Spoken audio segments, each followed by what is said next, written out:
Olá, boa noite. Vamos começar aqui essa live, né? Essa live que tem o tema principal, o objetivo principal é o lançamento do nosso livro Malu em Deixa para Outra Hora, né?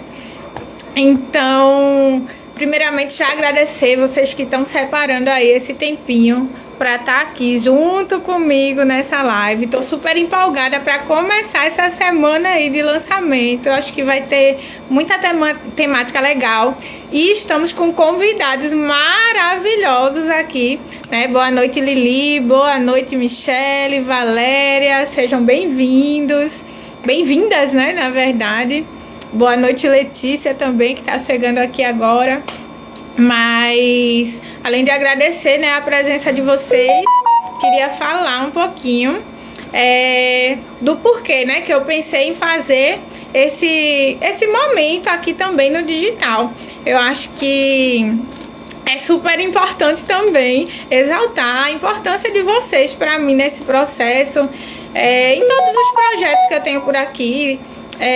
Vocês têm grande parte aí também dessa influência e dessa motivação, considerando que muito da minha interação vem aqui do Instagram, vem dos comentários de vocês, da participação, enfim, do engajamento mesmo de vocês.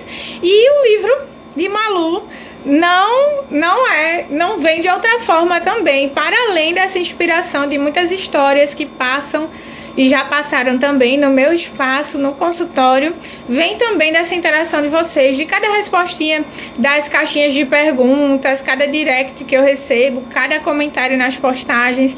Então, eu não poderia deixar passar em branco esse lançamento sem exaltar aqui também a importância de vocês nesse processo. Então é como se fosse uma forma de agradecimento a vocês também aqui no digital, para poder a gente estar construindo juntos esse caminho, né? Antes de começar a temática em si, queria falar, né, que até o dia do lançamento, nossas condições especiais do livro continuam a todo vapor, né? Então é o livro mais o jogo de tabuleiro super legal e divertido. Já testei com as amigas que têm filhos, né, com as crianças, e as crianças têm adorado. E é isso, até o dia do lançamento, as condições especiais, elas continuam. E obrigada aí pelas felicitações. Tô lendo tudo. Camila, boa noite. Adriana, Matheus, muito obrigada aí pela participação de vocês. Mas vamos embora, porque que eu decidi a live de abertura ser sobre autoestima infantil. Esse é o tema principal do livro, então eu acho que nada mais justo da gente começar com um tema que tem super a ver, né, com a temática abordada no livro. E todas as lives que eu for fazendo ao longo dessa semana, os convidados estão incríveis, já dei esse spoiler pra vocês, né? Mas todas as lives que eu for fazendo ao longo dessa semana tem a ver com a temática do livro, tem a ver com histórias infantis, enfim. Tudo são conteúdos voltados a esse lançamento de fato. Mas eu escolhi a autoestima infantil pra gente falar, porque é uma temática super importante. Boa noite, Kátia. E para além disso, de ser algo importante, faz parte da temática do livro, e a gente precisa refletir enquanto adultos responsáveis ou pessoas de referência da criança o quanto que a nossa o quanto que nós, enquanto adultos, referência dessas crianças, temos uma importância na construção dessa autoestima deles, né? Então, esse é o objetivo principal. Para quem não me conhece ou quem é novo por aqui, tá chegando agora na live, deixa eu falar um pouquinho sobre mim também, né? Eu me chamo Camila, muito prazer. Eu sou psicóloga. Há mais de 8 anos eu trabalho aí com as demandas da infância, certo? Sou especialista em psicopedagogia, em psicologia e desenvolvimento infantil, e tô atuando atualmente na psicoterapia, psicopedagogia e também com consultoria parental. Por quê? Porque eu acredito que se a gente consegue ter um olhar diferente para essa forma como a gente educa as crianças, como a gente lida com as crianças, a gente não vai precisar ficar aí buscando estratégias para fortalecer a autoestima da criança, porque isso vai vir de uma forma natural. Se a gente considera e entende que a gente, todos os seres humanos, a gente nasce com a autoestima fortalecida.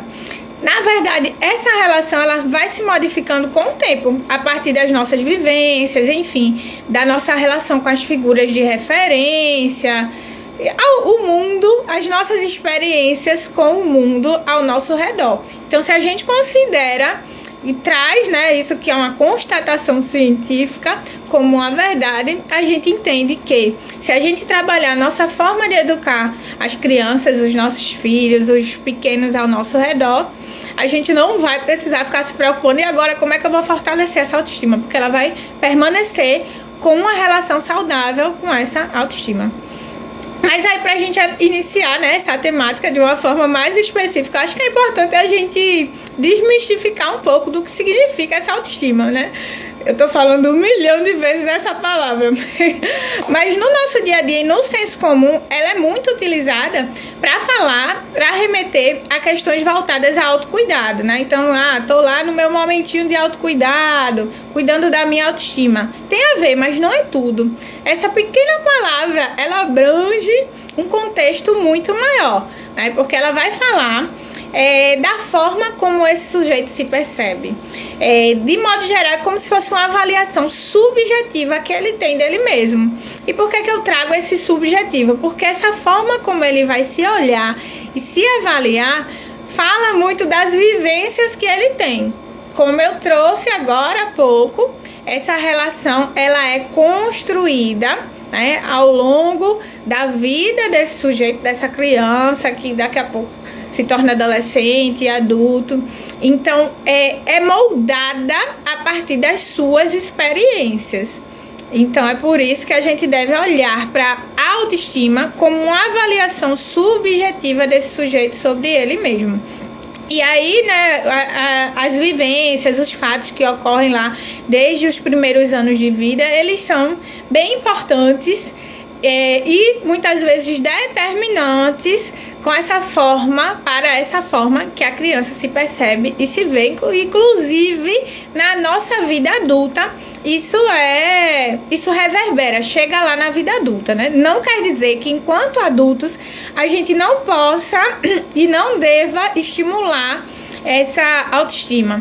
A gente pode e a gente deve, e é possível sim trabalhar essa autoestima também na vida adulta. Mas se a gente fortalece desde a infância, a gente tem muito mais possibilidades de ter uma relação mais saudável lá na frente. Boa noite para quem tá chegando por aí.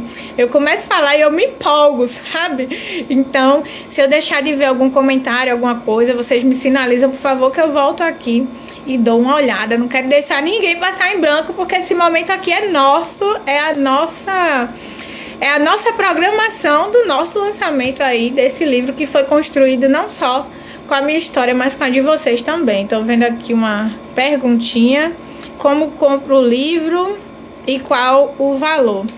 Então, para comprar o livro é só falar diretamente comigo,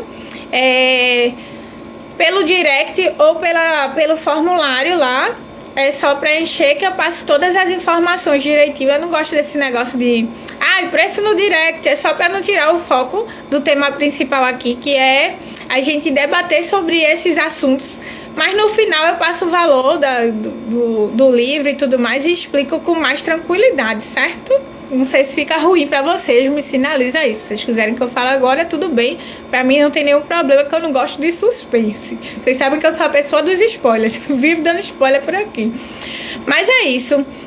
Então, se a gente considera que esses fatores, enfim, as experiências que acontecem na infância vão falar muito dessa construção dessa relação dessa criança com a autoestima, inclusive desse adulto que chega lá na frente, né?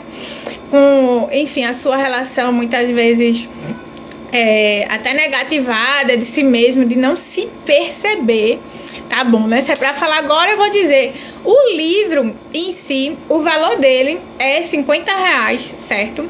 Ele é um livro que é uma ferramenta. Eu pensei nele, idealizei ele como uma ferramenta para os pais conseguirem falar a partir do universo lúdico sobre temáticas voltadas à autoestima. A história em si, ela fala de Malu, que é uma criança que tem muitas habilidades, mas que tem muito medo também. Então, muitas vezes ela deixa para outra hora, ou ela não se permite vivenciar uma experiência nova, vivenciar ali a sua aventura, por medo de não ser boa o suficiente, ou dos outros sorrirem dela, enfim, de se colocar numa situação em que ela acredita que seja desconfortável. E aí o que é que acontece? A partir do olhar das pessoas de referência na história, são os pais, essas pessoas de referência. Então, a partir desse olhar das pessoas de referência, é que os pais vão lá, conversam com ela se sente acolhida. E além de se sentir acolhida com seus sentimentos validados, ela consegue se perceber como alguém que pode fazer coisas diferentes, pode experimentar, inclusive tem o direito de errar, que muitas vezes as crianças não percebem que tem esse direito de errar, muitas vezes pela forma como isso é passado para elas. Então, a forma como os pais acolheram os sentimentos dela, trouxe para ela essa segurança, né, de se lançar aí nas suas novas experiências e nunca mais deixar para outra hora aquela aventura que ela pode vivenciar naquele momento, sabendo que ela pode ter suporte se ela precisar. Então, em suma, essa é a lição da história, né? Trazer para os pais essa percepção da importância de olhar, de observar o comportamento do seu filho, observar o seu filho, o que ele quer dizer, o que é que ele está querendo comunicar também. E, para além dessa questão, acolher essa criança, acolher esses sentimentos, porque muitas vezes a gente, enquanto adulto, a gente olha para o sofrimento daquela criança e acha, ai não, mas isso é besteira. Pra gente, né, que já passou por um monte de coisas, elaborou e não elaborou também um monte de coisas, que temos também os nossos traumas relacionados, mas a gente olha para o conflito da criança com o olhar de adulto e esquece de entrar no mundo dela. Para ela, aquilo é um sofrimento, aquilo é muito grande. Quanto a gente precisa validar esse sentimento, além de fortalecê-la, possibilitar ela enxergar ou reconhecer as possibilidades de lidar com aquela situação. Então, em suma, esse é o objetivo desse livro. Obrigada aí por Letícia, que já tá dando um spoiler aí. Letícia foi a primeira pessoa a adquirir o livro, né? Letícia é fotógrafa, maravilhosa, inclusive. E aí eu fiz um ensaio de lançamento com ela, e aí ela acabou tendo acesso, né? Sendo a primeira a ter acesso aí em primeira mão. Maravilhoso o trabalho dela, inclusive, tá, gente? Super indico, me senti maravilhosa aí. Mais ainda, a partir aí desse olhar e dos cliques dela. Camila, o teu já deve estar chegando, tá? Camila mora em outro estado e aí ela comprou para as pessoas que moram longe. Eu enviei logo para ver se chega mais rápido aí, se chega pertinho aí do lançamento. Isis também, Isis já é de São Paulo, né? Daqui a pouco chega por aí. E aí é isso, o valor do livro é R$50, mas nessa semana de lançamento eu tô deixando com as mesmas condições de pré-lançamento. Tem 10% de descontos e vem junto com esse jogo aqui, que também foi criação minha. Ele se chama Me Conta. É um jogo de tabuleiro que dá pra jogar até 4 pessoas. E a partir do tabuleiro aqui, dos desafios e tudo mais, a gente tem a possibilidade de facilitar para a criança esse olhar para ela mesma, esse autoconhecimento, se perceber, poxa, mas do que é que eu gosto? Quais são as coisas que estão ali dentro do meu interesse? Esse é o objetivo do jogo. Eu criei ele para casar um pouco com a proposta do livro. Eu acho que ficou bem legal esse combo. E essas são as condições especiais. 10% de desconto e vem junto com esse jogo aí de tabuleiro. Se tiver alguma dúvida, pode mandar por aí. Boa noite, Julimara, que chegou por aqui também. E aí pode perguntar que eu vou respondendo aqui ao longo da live, certo? Mas de modo geral, como a gente estava trazendo, né, a importância desses adultos de referência para poder contribuir para uma construção, né, de uma relação mais saudável com a autoestima dessas crianças, né, a construção aí de filhos mais confiantes, que eu acredito que seja o objetivo, assim, da maioria dos pais. Lembrando que a gente nasce com essa autoestima fortalecida e são as nossas experiências que vão moldando a forma como a gente vai se percebendo. E por que que eu trago muito essa questão dos pais como fundamentais nesse processo? Porque eles são o primeiro grupo social dessa criança. Então, as primeiras experiências ali com relação ao mundo, as descobertas da criança, elas têm ali no meio social dela, que é esse primeiro grupo social. E para além disso, eles são essa ponte, né? Os pais, as pessoas de referência, são essa ponte entre a criança e as experiências de mundo. Então, daí a gente já tira o quanto que há uma importância aí nesse olhar. Até inclusive enquanto adolescente, porque para a criança o olhar dos pais é algo muito importante. Boa noite, Luciana. O olhar dos pais é algo importantíssimo. Aí a gente olha e pensa, não, para os adolescentes não faz tanta diferença, já que eles estão nessa fase aí, né, que estão ali começando a buscar outros grupos, enfim, se fixar em grupos específicos, ter suas próprias opiniões e muitas vezes segurar essas próprias opiniões que nem sempre vão ali em consonância com a opinião desses pais, mas ainda assim a visão dos pais para eles é super importante, sabe? Durante todo esse desenvolvimento, esse olhar dessa família, dessas pessoas ali que fazem parte desse grupo de referência, eles são muito importantes, e se a gente pudesse dizer até determinantes em muitas situações para esse olhar do filho para eles mesmos, sabe? Então, assim como palavras amorosas, gestos de encorajamento, assim como tudo isso traz uma influência positiva, a rigidez, enfim, censuras, essas posturas mais indiferentes com esses filhos trazem consequências também nessa construção da autoimagem desse filho com ele mesmo, né?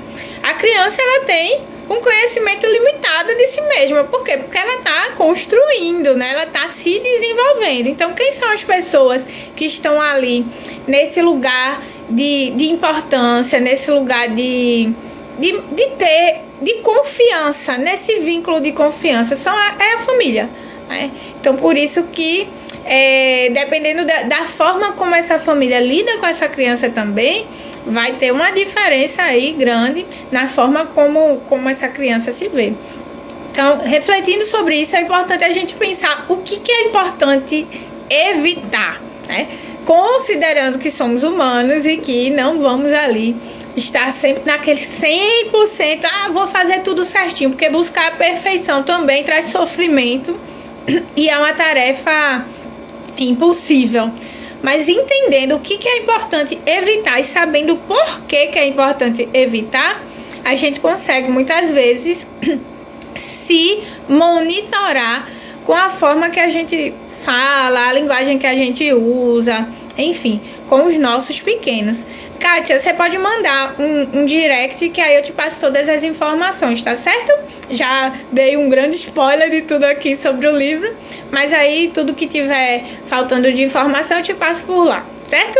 Obrigada aí pelo apoio e espero que você curta muito a história, que te ajude com seus pequenos. Mas enfim, uma coisa que a gente pode evitar, que é muito importante e muito recorrente, né, quando a gente pensa aí em favorecer a autoconfiança dos pequenos, é gritar e bater, clássico.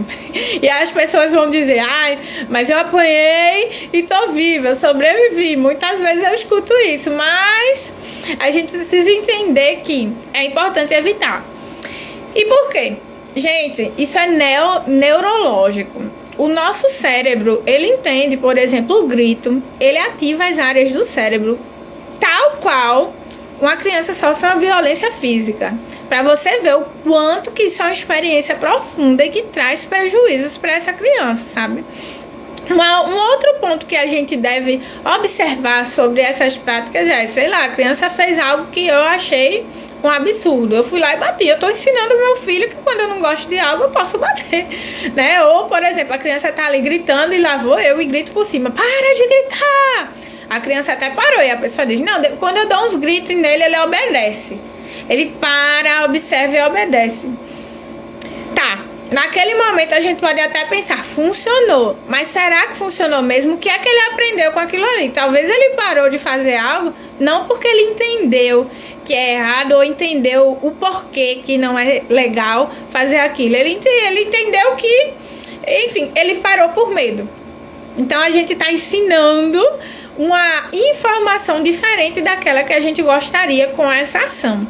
Então é bem importante a gente observar. E quando a gente grita ou bate na criança, a gente está tirando dela a oportunidade de aprender, a ter uma conversa construtiva, a chegar em soluções de problemas ali, resolver conflitos.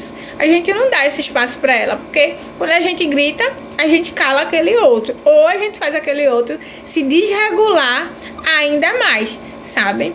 Então a gente não ensina o que a gente está querendo ensinar quando a gente bate ou quando a gente grita. A gente está ensinando outra coisa que não é saudável para o desenvolvimento, sabe? Interfere muito nessa possibilidade da criança se perceber, poxa, mas eu consigo chegar na solução do problema.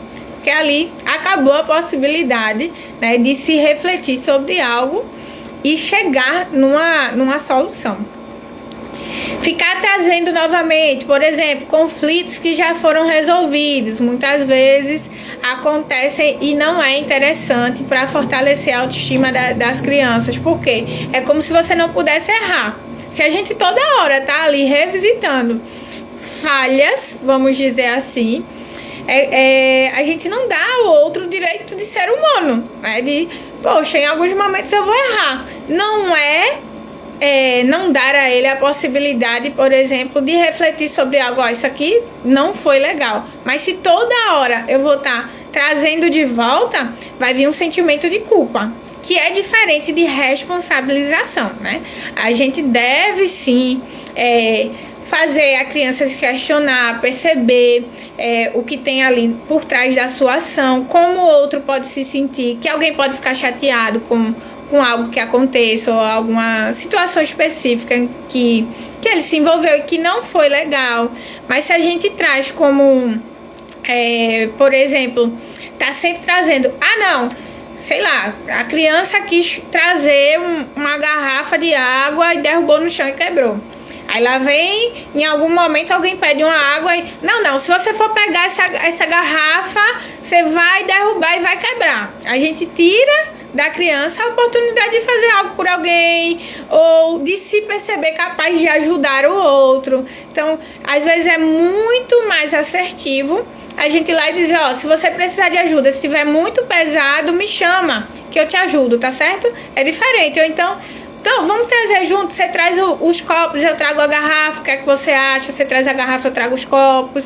Enfim, é muito mais assertivo quando a gente faz a criança refletir sobre a sua ação do que ficar trazendo à tona. Não, daquela vez você derrubou, então é melhor você não pegar de novo. Isso não ajuda a criança a se desenvolver, muito menos a ter um olhar positivo de si mesmo. Eu poderia aqui trazer vários exemplos de situações parecidas até da minha infância e compartilhar com vocês, mas eu aposto que cada um, se for revisitar aí suas experiências da infância, vai lembrar de muitas coisas que talvez em algum momento da vida travou vocês de olhar e dizer, não, é melhor não fazer, porque se eu for fazer, alguém já me rotulou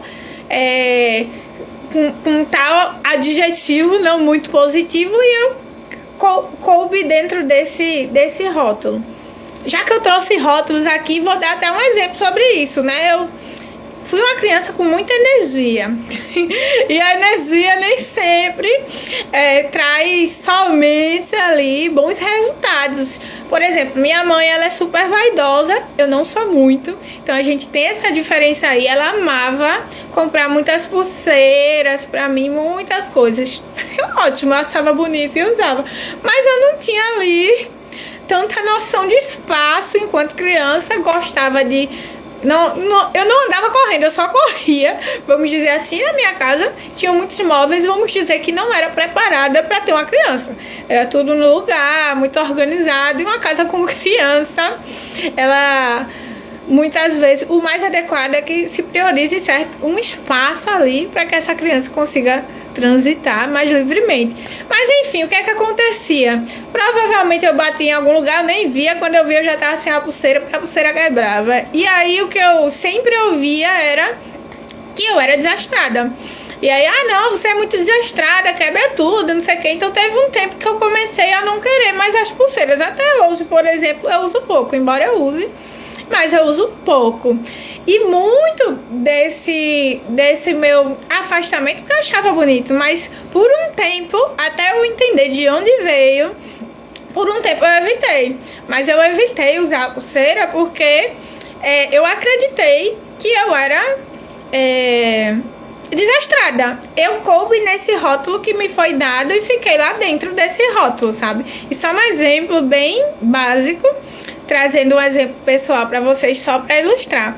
Porque muitas vezes a gente faz as coisas sem ter consciência do quanto isso pode reverberar para esse outro que está recebendo, principalmente quando se trata de uma criança, porque a criança, ela tem o que os pais falam muitas vezes como uma verdade absoluta. Mesmo aqueles mais questionadores, sabe? O olhar desse adulto de referência, ele é muito importante para essa criança. Então, vamos evitar botar pequenas etiquetas e vamos trabalhar muito mais com o que é construído, trazendo essas habilidades mais positivas, aquilo que ele tem de bom, reforçando tudo isso, olhando para essa criança. Talvez naquele momento, eu não posso dizer com certeza, mas olhando de fora, talvez naquele momento eu precisasse de mais espaço que eu não tinha ali naquele lugar, né? Então vamos olhar para as necessidades dos nossos filhos com muito mais clareza, inclusive, do que trazer rótulos. Vamos parar de olhar para o universo da criança com o olhar de adulto. Vamos se inserir no olhar, no mundo dessa criança, para entender o que faz sentido para ela e para passar para ela de uma forma que faça sentido também, sabe? Trazendo novamente um pouco desse exemplo, talvez se me fosse orientado, quando tu for passar, sei lá, entre a estante e esse centro, dá uma empurradinha aqui, porque senão tu pode esbarrar e se machucar. Talvez para mim fizesse muito mais sentido do que simplesmente alguém dizer que eu era... esqueci aqui a palavra, desastrada, era essa a palavra. Então assim, talvez fizesse muito mais sentido, mesmo, né? Eu posso empurrar, mas quando alguém dá um rótulo, não me dá a possibilidade, por exemplo, de entender que há uma solução para aquilo ali. É como se a gente prendesse aquele ser humano dentro de uma caixinha. Então, se eu sou isso mesmo, não tem muito o que fazer, sabe? E aí fica essa reflexão pra gente, enquanto adultos de referência, pensar um pouquinho mais a partir do olhar dessa criança, né? E respeitar também, né, esse lugar que a criança tem, que é do lúdico, né? Vamos nos inserir nesse lúdico. Por isso aí a importância dos livros infantis também, que são uma porta para a gente se comunicar a partir da linguagem da criança também. Então, valorizar o esforço. Muitas vezes os adultos de referência estão ali buscando sempre o resultado. E às vezes quando a criança traz o resultado, não é mais do que a sua obrigação. Quem nunca ouviu essa frase não nasceu nos anos 90 ou antes. Era clássico das mães, né? Do dialeto de mães. Não fez mais do que a sua obrigação.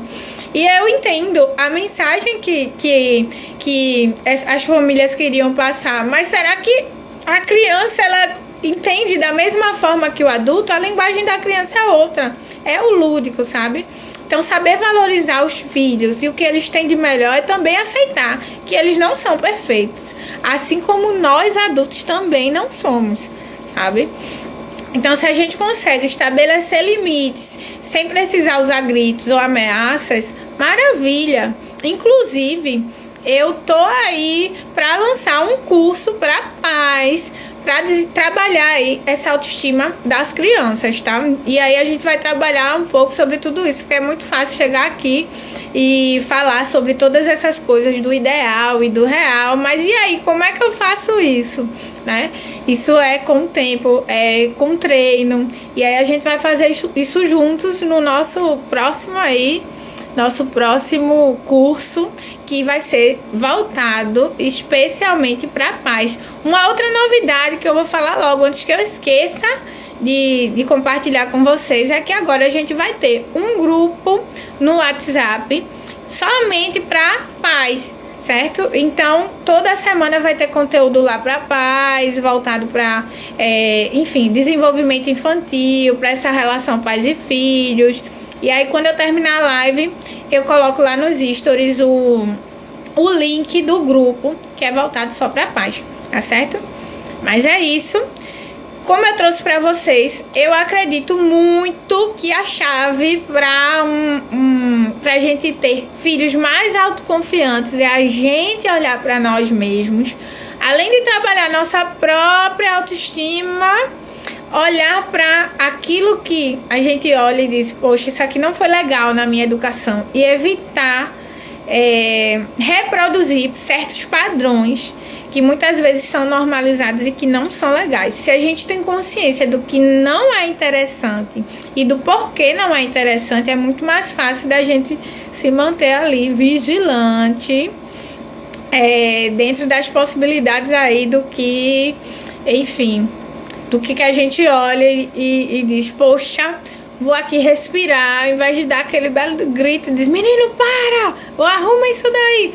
A gente respira, faz o nosso relaxamento e dá o exemplo, porque criança ela aprende muito através do exemplo também, né? Isso é um ponto bem importante, quase que eu deixo passar despercebido, mas é bem importante. Boa noite para quem tá chegando agora também, né? Luciana, Jaceline, Morgana, boa noite.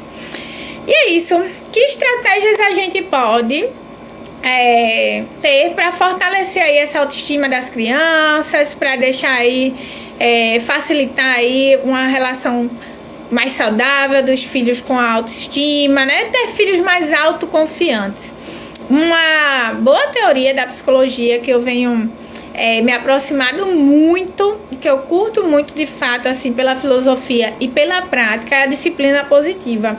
Eu até separei aqui a foto do livro, porque o meu é versão digital. Se eu fosse botar aqui, ia ficar meio... não ia aparecer.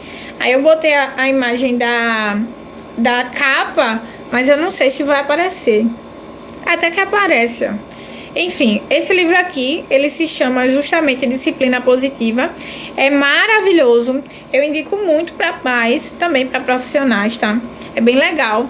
Tem muitos conteúdos interessantes e fala sobre muitas estratégias mesmo, sabe? Para poder a gente potencializar as habilidades dos filhos, sabe? Para que eles se percebam mais capazes de solucionar problemas, sejam crianças mais autônomas, responsáveis, mais independentes mesmo, sabe?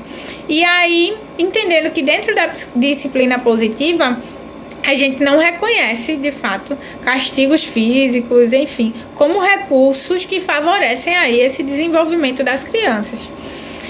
E aí, pensando em estratégias para poder fortalecer essa autoestima, vamos pensar um pouco sobre algo que muitas vezes é negligenciado no desenvolvimento das crianças, né? Permitir que eles façam escolhas. Quantas vezes a gente se vê aí enquanto adultos, ou tem amigos que, sei lá, vamos na pizzaria, vai todo mundo lá pra pizzaria, e aí tem aquele colega ou a gente mesmo, não precisamos nos colocar neste lugar aqui, mas vamos lá, estamos com o cardápio e aí ficamos perdidos. Ai, não sei, o que é que tu vai querer? Ai, escolhe aí tu. E aí fica nessa confusão, porque muitas vezes a pessoa tem a dificuldade de escolher aquilo que gostaria de comer.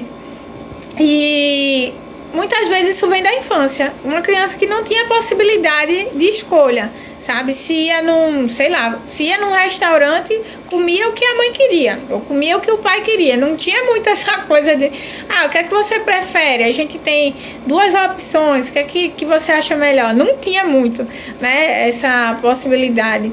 Ou até a própria roupa mesmo. A gente pode ver muitas situações. Não, vai com essa aqui. A criança, mas eu quero essa. Não, essa daí tá muito feia. Então, às vezes, a gente pode facilitar. Claro, respeitando a faixa etária dessa criança. Não quer dizer que a criança aí vai sair escolhendo tudo. Tem coisas que não cabem para cada faixa etária. E até para os pequenininhos, às vezes, se a gente dá uma possibilidade de escolha muito aberta, ao invés de ajudar, muitas vezes deixa a criança confusa, né? Então, é muito mais facilitar esse processo de escolha. Sei lá, criança pequena, tem uma possibilidade, vamos pra casa da, sei lá, de um amigo seu. Eu separei essas duas roupas aqui, qual é que você prefere? Ela tá fazendo uma escolha. A gente não tá negligenciando nem deixando ali a criança completamente avulsa, mas a gente está dando opções para que ela veja como é que eu me sinto melhor. É trazer esse olhar para si mesmo. Quantos adolescentes a gente olha aí e percebe que não tem muito uma percepção de si mesmo? Muitas vezes, sei lá, a resposta mais comum da gente ouvir muitas vezes de adolescentes com uma relação não tão saudável com a sua autoestima é sei lá. Então, o que é que tu gosta de fazer? Sei lá. Qual é teu lugar preferido? Sei lá. Porque vai muito a partir do olhar do outro, porque desde a infância foi assim. Então chega na adolescência muitas vezes, quando há essa necessidade maior, por exemplo, de se perceber em grupos e tudo mais, a pessoa fica ali meio que perdida. Eu não sei qual é o meu grupo, onde é que eu me encaixo, eu não sei, porque eu sempre dependi do olhar do outro, daquilo que o outro trazia pra mim, né, enquanto conteúdo. Não, esse aqui é melhor. Só que tem momentos na nossa vida que ninguém vai dizer o que é que eles acham que é melhor. E aí é quando essa pessoa fica, eita, e agora? Sabe? Então, vamos facilitar isso desde a infância, porque é o nosso dever, inclusive, enquanto adultos de referência, facilitar esse desenvolvimento infantil. Vamos facilitar a partir do que é possível, respeitando a faixa etária dessas crianças. Então, dar essas possibilidades de escolha, começar aos poucos, dando essa maior autonomia, com o tempo isso vai se desenvolvendo e a criança vai conseguindo fazer isso de forma mais autônoma também, né? Ter esse tempo de dar essa atenção de fato para a criança, ouvir suas dúvidas, entender as dores dessa criança como algo real. Quantas vezes uma criança cai e a gente não presencia enquanto adultos, outros, não doeu nada, levanta, não precisa chorar. Quem disse? O sentimento é dele. Se para ele precisa colocar para fora chorando, qual é o problema?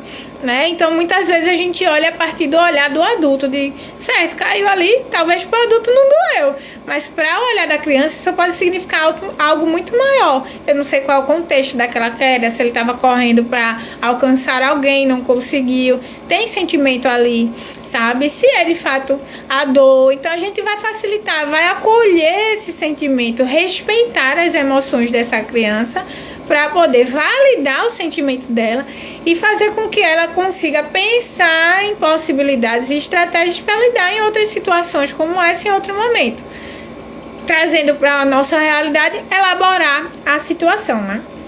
E é isso. Mas ter esses momentos da atenção, respeitar essas emoções da criança é muito importante. Quantas vezes os pais se pegam e dizem, olha, ele não me conta nada que acontece na escola. Mas como é essa tua escuta? É uma escuta interessada ou é um interrogatório, sabe? Como é a tua conversa com teu filho? Será que tua presença ali está sendo uma presença interessada e interessante para essa criança? Isso conta muito, porque se eu tô ali, sei lá, no celular, e a criança tá ali, mãe, você não sabe o que aconteceu. Daqui a pouco a criança não vai ter motivação para te trazer o que acontece quando você quiser ouvir, porque ela vai achar que não é interessante ou que, enfim, não tem importância, já que naquele momento não chega para ela essa importância ou esse olhar, né, desse adulto de referência. Então, são cuidados que fazem diferença no desenvolvimento da criança. né? Então, ajudar a criança a identificar o que ela está sentindo, enfim. Ajudá-la a perceber meios de lidar com esses sentimentos também, porque muitas vezes, quantas crianças a gente olha que tem dificuldade de sentir tristeza, como se tristeza fosse simplesmente uma coisa ruim, né? Quando na verdade é um sentimento, todos nós sentimos tristeza em algum momento. Por que a gente vai negar isso, né? E tirar da criança a possibilidade de sentir e de elaborar aquilo que ela está sentindo? Então, é algo muito importante respeitar essas emoções dos nossos filhos e incentivar essas crianças a descobrir coisas novas, sabe? Esse é um ponto importantíssimo, porque muitas vezes, igual Malu, né, da nossa história, do nosso livro, Malu, ela tinha uma dificuldade gigantesca de se colocar e de se perceber ali em situações que ela nunca vivenciou. Se os pais dela não tivessem atuado, percebido, né, essa repetição desse comportamento e atuado, talvez ela crescesse sentindo vontade de fazer muitas coisas, mas sem conseguir se permitir ter experiências novas, sabe? Então, quando a criança mostra interesse em algo novo, é importante que os pais eles não desmotivem, mas sim ou falar, não, isso é muito difícil de fazer, enfim, invalidar aquele processo, né? Incentiva o esforço, muitas vezes, de realizar, mas dá a ela o espaço de ter essa experiência, sabe? Eu acho que, de modo geral, isso era um pouco do que eu queria trazer hoje para vocês. Mas, como a gente falou de sentimentos, falou de expressão de sentimentos, eu queria trazer um clássico meu. Quem já assistiu lives por aqui sabe que eu adoro um relaxamento. Então, antes de terminar essa live, eu queria propor a vocês, pra gente, né, provavelmente aqui já são mais de 9 horas, é provável que a gente vai sair daqui, vai se organizar para ir dormir. Então, eu queria propor um relaxamento, que é clássico meu, quem já assistiu outras lives já conhece, que é o relaxamento através da respiração abdominal. Ele é muito bom para a gente trabalhar, inclusive com crianças, para autorregulação, enfim, para voltar esse olhar para si mesmo, quando está começando ali uma desregulação emocional. Muitas vezes é interessante a gente observar, mas, por exemplo, a gente vai lá e você tá aí, tá se desorganizando, ou então tá estressado e não dá uma possibilidade, certo? Entendi que eu tô estressado, mas o que é que eu vou fazer com esse estresse? O relaxamento é uma possibilidade de dar uma ferramenta, de oferecer uma ferramenta para as crianças de se perceber e se autorregular. Identificação de sentimentos, validação do sentimento, mas também autorregulação. Porque, claro, a criança, ela é muito do impulso, porque ela ainda está aprendendo. Quantas vezes, por exemplo, a gente não pega um adulto fazendo uma birra?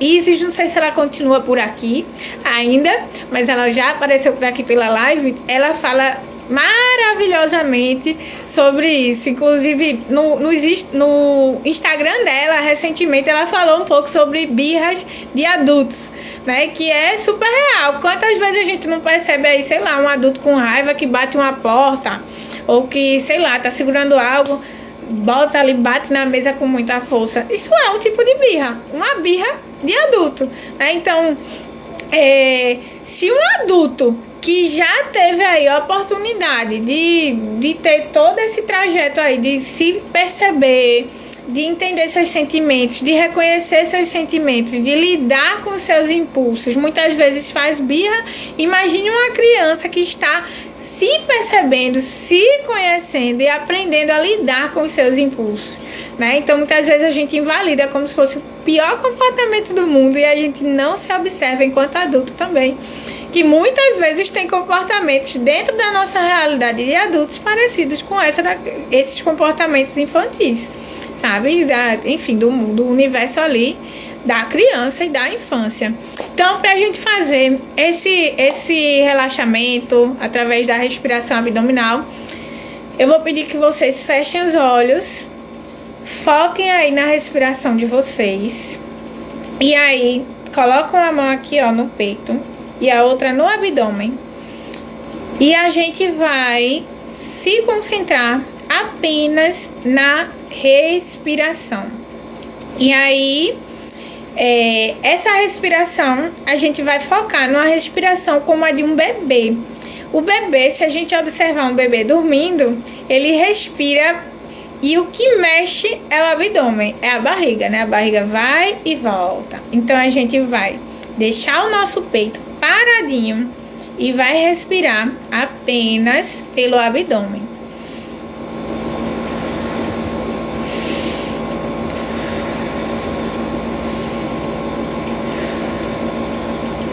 Essa é a proposta do relaxamento através da respiração abdominal.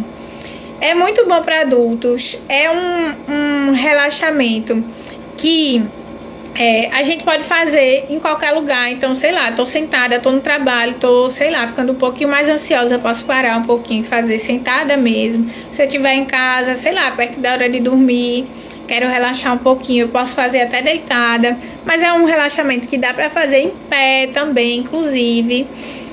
E com as crianças, nesse primeiro momento em que porque tudo é treino, né? Relaxamento também é treino. Não é a primeira vez que a gente vai fazer que vai ter o maior resultado do mundo. É aos poucos, com a repetição, que o nosso organismo ele vai se adaptando também. E aí, com a criança nesse primeiro momento, você pode fazer em frente ao espelho, para que ela observe o movimento do abdômen dela, né? E vá se concentrando nela mesma, se percebendo nesse momento de relaxamento e de autorregulação. Essa é uma estratégia bem interessante para esses momentos. Mas é isso, pessoal. Uma outra estratégia para autorregulação que eu acho bem interessante, que inclusive é da disciplina positiva, é o cantinho da calma. Vou falar rapidamente. Boa noite aí para quem tá chegando, né? Tô vendo aí o pessoal, sejam bem-vindos. A gente já tá no finalzinho da nossa live, mas como tem gente nova entrando, então vou falar um pouquinho sobre o cantinho da calma. Que é o cantinho da calma? Ela é uma estratégia da disciplina positiva, é uma estratégia montessoriana que trabalha essa autorregulação das crianças, né? Então, em momentos de birra, é como se fosse uma possibilidade para que a gente saia dessa ideia de que tudo é castigo, né? É uma estratégia positiva para que a criança compreenda o que ela está sentindo, reconheça o seu sentimento e consiga lidar melhor com ele. Então, o cantinho da calma tem até um vídeo. Eu vou fazer o seguinte: eu vou, quando terminar a live, eu vou colocar ele lá, né? Puxar ele para os stories para ficar mais fácil de vocês encontrarem o vídeo. Mas eu fiz um vídeo há um tempo atrás que fala justamente sobre a importância do cantinho da calma e como fazer um cantinho da calma. Eu até fiz um ilustrando lá nesse vídeo. E aí você vai escolher um ambiente da casa para ser esse lugar de referência, onde a criança se percebe, não, tô com raiva aqui, por exemplo, vou para lá para me acalmar. Ser esse lugar de referência para a criança validar o seu sentimento, compreender o que está sentindo e ter essa possibilidade de autorregulação. Então pode ser, sei lá, um tapetinho com algumas almofadas e objetos que a criança goste, objetos que ajudem ela a se acalmar, né? Por exemplo, uma bolinha de estresse, onde a criança aperta ali bem muito e consegue se autorregular, uma bolha de sabão que a criança gosta de fazer para ir aos poucos se autorregulando também. Enfim, coloca objetos, constrói primeiro junto com a tua criança, junto com teu filho, constrói junto com ele esse lugar e pede ajuda dele para encontrar esses objetos que façam sentido para ele, que ajudem ele a se acalmar, certo? Essa é uma estratégia muito interessante para trabalhar essa autorregulação. É interessante que você também use em alguns momentos. Por quê? Porque você sente raiva também. Não adianta, somos seres humanos e sentimos todas as emoções. E que bom, né? Então, se você usa essa estratégia também, você dá o exemplo para a criança. que é diferente de a gente só oferecer para a criança algo e a gente não faz. É aquela velha história que, enfim, na nossa época as pessoas diziam: faça o que eu diga, não faça o que eu, faça o que eu digo, não faça o que eu faço. Não funciona, né? Porque a criança, ela aprende através de imitação, e nós precisamos ser exemplo para os nossos pequenos, sejam eles nossos filhos, sejam eles, sei lá, nossos alunos. Nós, enquanto adultos de referência, precisamos ser esse exemplo para as crianças ao nosso redor, né? Então, essa é uma estratégia interessante. E, vamos lá, você percebe que a criança está começando a se desorganizar. Você vai oferecer esse espaço, você nunca vai obrigar a criança a ir para esse espaço, porque não é um castigo, é uma oportunidade da criança se autorregular. Então, de repente não é interessante você ir lá pro seu cantinho da calma, respirar um pouquinho, depois você volta pra gente conversar? É oferecer uma possibilidade da criança se ver, se perceber e se autorregular a partir desse olhar para ela mesma, facilitar essa construção de uma autoestima mais saudável, né? Enfim, facilitar essa criação de filhos, ou essa educação de filhos mais confiantes. Mas é isso, gente. Nessa primeira live de abertura da nossa semana de lançamento do livro de Malu, eu acho que era isso que eu queria trazer para vocês. Queria saber se vocês querem comentar alguma coisa, perguntar algo. Fiquem à vontade, tá? Porque já a gente vai encerrar esse momento. Enquanto eu dou aí um tempinho de vocês comentarem algo, perguntarem, vou dizer para vocês também que tem essa biblioteca, né? Essa bibliografia. Na minha biblioteca eu tenho alguns títulos de livros que trazem essa questão da autoestima, da disciplina positiva. E aí, quem quiser receber essa bibliografia, essa sugestão de livros para poder ajudar aí na educação dos filhos, serve tanto para pais quanto para profissionais, tá? É só tirar o print aqui da live, me marcar que eu envio aí essa bibliografia. Mas eu até separei alguns aqui, já deixei aqui para mostrar para vocês livros que eu acho super interessantes e que tem uma linguagem legal, uma linguagem acessível. São livros fáceis de ler e que ajudam bastante nessa questão da construção de uma relação saudável da criança com a sua autoestima a partir de nós, né, adultos. Então, o que eu gosto muito é esse aqui, ó, Filhos Saudáveis, que aí trabalha autoimagem, autoestima e autoconfiança. Esse é um dos meus preferidos. Você já deve ter até post por aqui desse livro, porque eu gosto bastante. E temos esse aqui também, da Educação Não Violenta, que eu gosto bastante. Ele trabalha também como estimular a autoestima, autonomia, autodisciplina e resiliência, tanto nos adultos quanto nas crianças. São títulos que eu gosto bastante e que tem uma linguagem bem legal. Então é uma leitura fluida, sabe? Que é fácil de ler e de compreender a ideia do autor e trazer para a consciência essas estratégias e possibilidades de lidar melhor com as nossas crianças, de nos percebermos enquanto facilitadores. Esses livros eu não tô vendendo, tá, gente? Mas eu posso dizer a vocês onde eu comprei. Todos os dois eu comprei na Amazon. A Amazon é praticamente minha loja preferida. Então, a maioria dos livros que vocês verem no meu Instagram, provavelmente 90% eu comprei na Amazon. Mas tudo que vocês veem lá, que tiver aqui, né, no Instagram, e tiverem interesse ou dúvida, só perguntar no direct que eu falo tudo mesmo, não tem problema nenhum. Eu adoro um spoiler, quem me conhece sabe. E é isso, mas esses dois eu não vendo. Eles são de outros autores, né? E aí eu comprei todos dois na Amazon, no aplicativo da Amazon. É isso. Então vamos encerrando por aqui. Já quero agradecer a vocês, né, por ter ficado aqui separado esse tempinho para estar junto comigo nessa live. Achei maravilhosa a companhia de vocês. Consegui acompanhando os comentários e tudo mais. Muito legal essa troca. E queria dizer que Olhem lá, eu vou postar também. Tudo eu tenho que botar nos stories. Vai bombar aí de tanto story. Mas eu vou colocar também nos stories novamente a nossa programação completa da semana, que ainda tem muita coisa legal aí, muito conteúdo interessante e convidados maravilhosos para poder enriquecer aqui o nosso papo. Flávia já tá por ali, ó. Boa noite, Flávia. A nossa live juntas vai ser na sexta-feira pela manhã.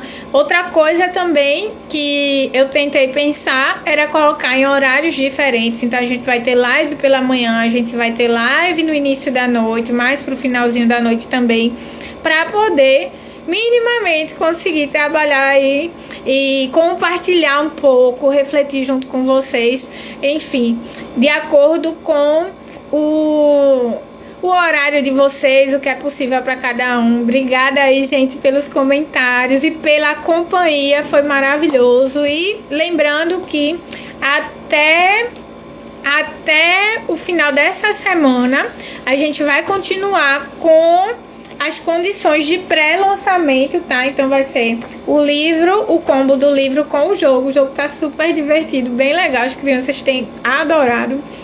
E qualquer dúvida, querendo conhecer um pouquinho mais do livro, ficou com alguma dúvida sobre ele, quer perguntar algo ou quer adquirir, só falar no privado lá, mandar um direct, que eu tiro todas as dúvidas com o maior prazer do mundo, certo? E é isso, uma boa noite para vocês, espero encontrar vários de vocês dentro do que for possível do horário de vocês nas próximas lives. Amanhã a gente vai falar sobre o uso das telas, um assunto super atual e o quanto que é importante a gente entender não só o porquê, né, mas também como evitar, né, o uso excessivo, entender um pouquinho de estratégias, do porquê não permitir tanto acesso e a indicação, né, do uso aí das telas para cada idade também. Vai ser riquíssima, vai ter o convidado que também é psicólogo, o Everton Miranda, admiro demais o trabalho dele e vocês vão conhecer amanhã. Não sei se tem alguém aqui que já conhece, mas enfim, se não, vale a pena conhecer, sou admiradora do trabalho dele. Não percam, se vocês puderem estar aqui também junto com a gente, vai ser massa, mais uma live aí pra a gente construir juntas, conversar. E é isso, obrigada mesmo pela companhia, uma boa noite e um bom descanso pra vocês.